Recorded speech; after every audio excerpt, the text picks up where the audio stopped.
my mom would say. Yeah, I stood up and said some more introduction. Well, you know, I have to tell you that you've had me working pretty hard.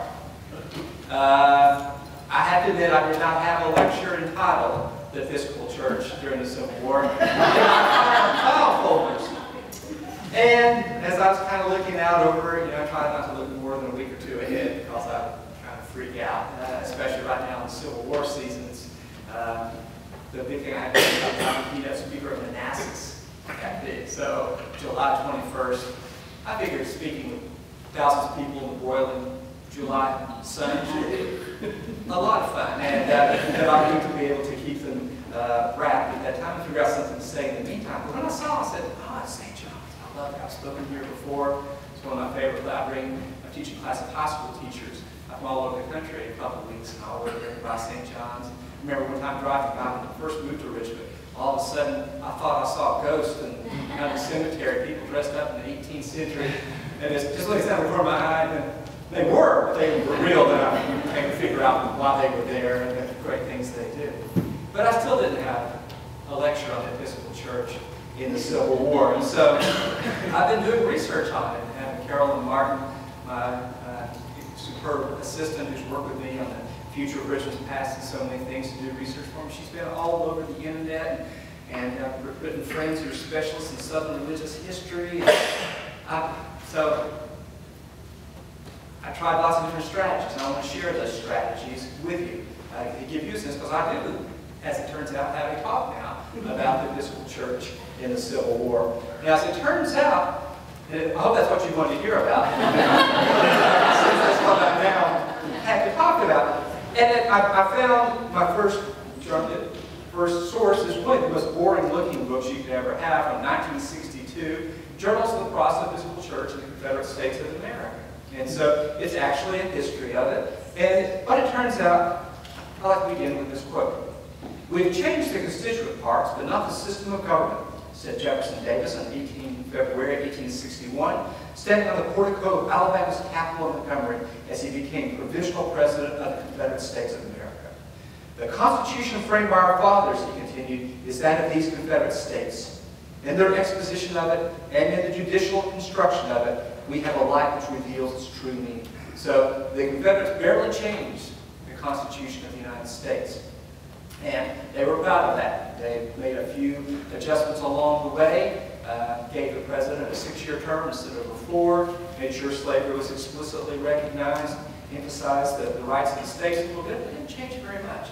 Well, just a few months later, there's another St. John's Church. I hope you all know the copyright on that, because in Montgomery, there, 5 months later, a group of Southern Episcopalians met to form a church, quote, as independent as the Confederate States themselves. And so, we have desired no change in the faithful order of the church, they announced. No relaxation of its discipline. No alteration in its liturgy. But we have determined by the help and grace of God to advance His kingdom among us through constitutional and canonical arrangements of our own. They actually ordered new psalm books, but the only thing they changed was the President of the United States to the President of the United States. They changed nothing else. So you'll see a problem here, is that they are changing nothing. And so we did search online. You could buy, I think, one of those are very rare, those psalm books. Those prayer books. But what it means is that they changed as little as they possibly could. So it turns out that all the Protestant evangelical denominations had broken apart far earlier than 1861. Presbyterians in the 1840s, the Methodists and the Baptists in the 1830s, and the Baptists and Methodists in the 1840s. And they'd broken apart because the northern clergy refused to say that slavery was not a sin. And so the Southern churches said we cannot share ecclesiastical structures with people who consider us sinners. Because we believe, reading the Bible as carefully as we can, that we see slavery denounced nowhere there. And we believe that we are actually enacting what the Old Testament says to do. Masters and servants taking care of one another. And we think that it's the North who are the fanatics, because what they are doing is taking upon themselves to reinterpret the Bible to say that slavery is wrong. Northerners, of course, say the golden rule of treating other people as you would wish to be treated would seem to be covering that whole slavery question. And so in many ways you have the struggle between the Old Testament and New in the churches. The Southerners said that we are literalists, that we are doing what the Bible says, and the people in the North says that we are interpreting the spirit of the New Testament, and we think that slavery is a sin. So that doesn't leave much, but the Episcopal Church did not break. The Episcopal Church found ways to negotiate that.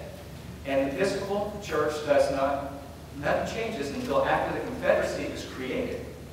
And then the Episcopal Church of the Southern states just go out with their states. So there's never any brouhaha, never any big debate. And so, as material for a lecture goes, it's not very dramatic. And if I had actually, just told you about the Episcopal Church and the Confederacy, all these are pamphlets and things that are perhaps really fascinating, but I could not turn it into a fascinating lecture. Now, the thing that is interesting is that even during the Confederate years, the Episcopal Church maintained its dedication to the missionary impulse. So even during the war, when you would think that the white people in the Confederacy would be mobilizing themselves with every resource, they are still sending missionaries to China and to Liberia. But the other thing that they're doing is that they are saying that one of our major responsibilities here in the Confederacy is a mission to the enslaved. So after and this was consistent with the way that white Southern Christians understood their charge, is that apparently God wanted Africans to be brought to this world to be made Christian. And that is our charge. And that is the understanding that white Confederates had in this. And so the Episcopal Church made, as its largest effort, a mission to the enslaved people of the South. Now, in 1862, the pastoral letter drafted by the bishops says that not only our spiritual, but our national life is wrapped up in their African Americans' welfare.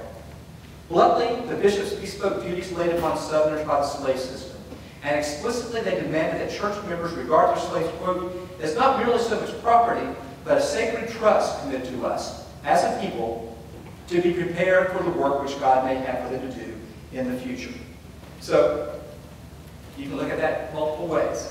They would say that it's our job to make sure that the African people entrusted to us are fully Christian.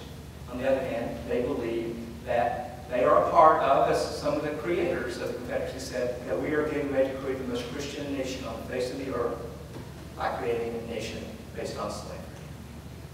And so, one of the things I'm going to do is have plenty of time.